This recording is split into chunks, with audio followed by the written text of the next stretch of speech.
Salve, salve pessoal, tudo bem? Aqui quem fala é o Gregório e no vídeo de hoje nós vamos falar um pouco mais sobre uma unidade de medida que muitas vezes ela é delegada e o pessoal finge que ela não existe ou não sei porquê, não faz o menor sentido, mas que é o flop. Nós vamos ver o que é um flop e entender melhor qual a importância de medir se as coisas em flop, por que nós medimos em flop, tá certo? Então, pegue sua xícara de café e venha comigo.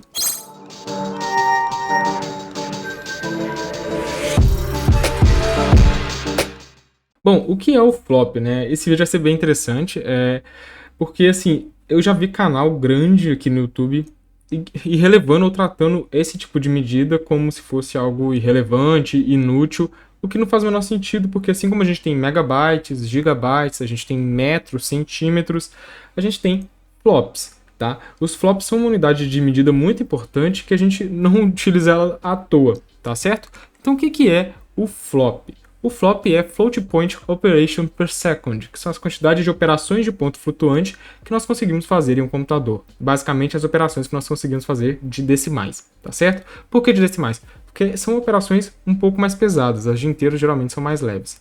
Então, o flop é a medida em si. Aí a gente coloca o /s, que é per second, né? Que seria Float Point Operation, flop, per second. Aí o pessoal tem o costume então de falar flops. Tá? O S é exatamente do per second. Acabou que. Ficou desse jeito aí. Realmente não é o ideal, mas é isso aí. Flops, tá? Então o flop é a operação, né? A unidade de operação. E o per second, o S, né? O flops, seria as operações por segundo. Beleza? E nós temos então que uma calculadora básica aí que faz 4 operações com decimais, a gente teria aí apenas 10 flops, tá? Isso nas calculadoras mais modernas, tá, galera? Então, o que acontece? O que isso significa? Significa que, por segundo, ela conseguiria realizar 10 operações envolvendo números decimais, tá certo? Na prática, isso não acontece, ela é limitada, a gente só vê um, né? Mas se ela precisasse fazer um cálculo mais complexo, ela conseguiria fazer até 10 dessas operações por segundo, tá bom? Se a gente for dar uma olhada, a primeira vez que a gente viu documentado a palavra flops é exatamente no CD 6600, que eu trouxe a arquitetura dele aqui no último vídeo. Olha só como que os vídeos agora estão todos linkados, né? E foi lá nos anos 60, né, como eu havia dito, e foi o primeiro computador, então, que a gente tem a descrição do uso do termo flop, tá? Então, muito interessante, né? Vai dar uma olhada no último vídeo que eu falo um pouco mais sobre ele, um pouco mais dessa arquitetura muito interessante. Então, olha que legal. Como é que a gente faz o cálculo, então, de flops? Um flops é, por exemplo, se a gente for levar um cluster, né, ou um data center, a gente vai ter a quantidade de racks vezes os nodes divididos pelos racks, ou seja, a quantidade de nós, os nós seriam os computadores em si, divididos pelos racks, vezes a quantidade de sockets, que seria a quantidade de processador mesmo, de pacotes, dividido pelos nós, vezes a quantidade de núcleos dentro dos pacotes, dividido pelos sockets, certo? Vezes os ciclos de cada núcleo dividido pelo segundo, vezes a quantidade de operações de ponto flutuante por segundo dividido pelo número de ciclos. Isso aí a gente vai fazer para calcular os flops de sistemas enormes, né? A gente está falando de data centers. Se a gente quiser fazer num single core, é mais simples. A gente teria que flops é a quantidade de núcleos, vezes a quantidade de ciclos dividido pelos segundos que esse núcleo consegue operar, vezes a quantidade de operações de ponto flutuante por segundo que ele realiza por ciclo. Então a gente teria os flops, tá? Então, tá aí o cálculo. É bem interessante, o cálculo não é difícil, é bem simples, você pode fazer aí na sua casa sem maiores problemas, porque todas as empresas, elas entregam essas informações pra gente. Elas entregam todos os flops, né? Enquanto entregam núcleos, os ciclos e também entregam aí, em alguns casos, a quantidade de socket, claramente, né? Isso aí você não precisa nem de olhar no manual, que tem, por exemplo, um PC dual socket, como é o meu caso, por exemplo. Não precisa de olhar, mas vem descrito também. Não precisa nem de abrir a caixa para calcular a quantidade de flops do seu sistema. A gente pode calcular tanto os float points de 64 bits, que seriam fazer o cálculo de flops de precisão dupla. A gente poderia fazer o de precisão simples, que seria o FP32, e o de meia precisão, que seria o FP16. Todos eles a gente consegue calcular a quantidade de flops. Isso é interessante que mais para frente a gente vai ver alguns casos em que as medidas levam em considerações pontos flutuantes diferentes, tá certo? E se a gente for um pouco mais adiante aqui, para a gente dar uma olhada nisso aqui, que isso aqui é muito legal. Isso aqui seria, digamos, a quantidade de operações de ponto flutuante por segundo que a gente faz aqui de acordo com a unidade de medida. É muito parecido com o que funciona nos sistemas métricos padrão, e também megabyte, gigabyte, até um pouco mais fácil, porque é realmente aqui decimal. Por exemplo, 1 kiloflop é equivalente a 1000 flops, ou seja, um computador que tem 1 kiloflop, ele consegue fazer 1000 operações de ponto flutuante por segundo, tá? Um megaflop, ele conseguiria fazer 1 milhão de operações de ponto flutuante por segundo, tá? Um gigaflop, ele consegue fazer 1 bilhão de operações de ponto flutuante por segundo. E 1 teraflop é exatamente 1 trilhão de operações de ponto flutuante por segundo. Grava o tamanho, a dimensão disso aqui. 1 trilhão de operações com pontos flutuantes por segundo. Isso é muita coisa. Pensa tenta colocar na sua cabeça quantas operações são essas e quanto tempo você levaria para fazer isso. Você, enquanto ser humano, será que você consegue fazer 1 kiloflop de operações em vida, você sozinho? Talvez não, né? Talvez você conseguiu fazer isso do ensino fundamental ao ensino médio? Eu também duvido. Então, olha a quantidade de operações. E a gente vai pro outro lado aqui, que já começa a ficar um negócio muito extravagante. Eu nem coloquei o número completo, mas, por exemplo, a gente tem um petaflop, que é 10 a 15 operações de ponto flutuante por segundo. Um hexaflop, que é 10 elevado a 18 operações de ponto flutuante por segundo. Um zetaflop, que é exatamente 10 a 21, sim, operações de ponto flutuante por segundo. E um iotaflop, que é 10 a 24 operações de ponto flutuante por segundo. Tá? A gente não chegou nessas casas aqui, a gente chegou na casa do hexaflop, mas a gente não chegou em zetaflop e em iotaflop ainda, tá? É um negócio muito extravagante. Claro, juntar a computação mundial deve dar isso, mas se a gente junta realmente um computador específico, ou um cluster específico, ainda não, tá? Avançando um pouco mais, a gente tem alguns recordes batidos que eu achei interessante. Claro que tem muitos recordes, toda hora sai um recorde, claro, né? Porque anualmente vai aumentando a capacidade computacional. Em 97, o ASCII Red da Intel foi o primeiro computador a bater 1 teraflop por segundo de operações, né? Isso é interessante porque a gente tem, então, 1 trilhão de operações de ponto flutuante por segundo. Aqui, olha só, isso é interessante porque essas operações aqui não tem uma medida correta de qual é o tamanho dos pontos flutuantes, tá? Tem alguns pontos flutuantes aqui que se eu ver é de 41 bits, outros de 64 bits, alguns são de 32 bits, então varia aí essa precisão até pelos tipos. Por exemplo, se eu não me engano, o próximo aqui, que é o Polaris da Intel, ele é um VLIW, que eu já falei no vídeo passado o que isso significa. Então ele não tem pontos flutuantes exatamente de 64 bits, se eu não me engano, são de 41 bits. Eu posso estar falando besteira, se eu estiver falando besteira, claro que me corrigir nos comentários. Mas em 2007, então, a Intel revelou o chip Polaris, e ele atinge aí 1 teraflop a 3,13 GHz e tinha aí por volta de 80 núcleos. A gente está falando de um único processador.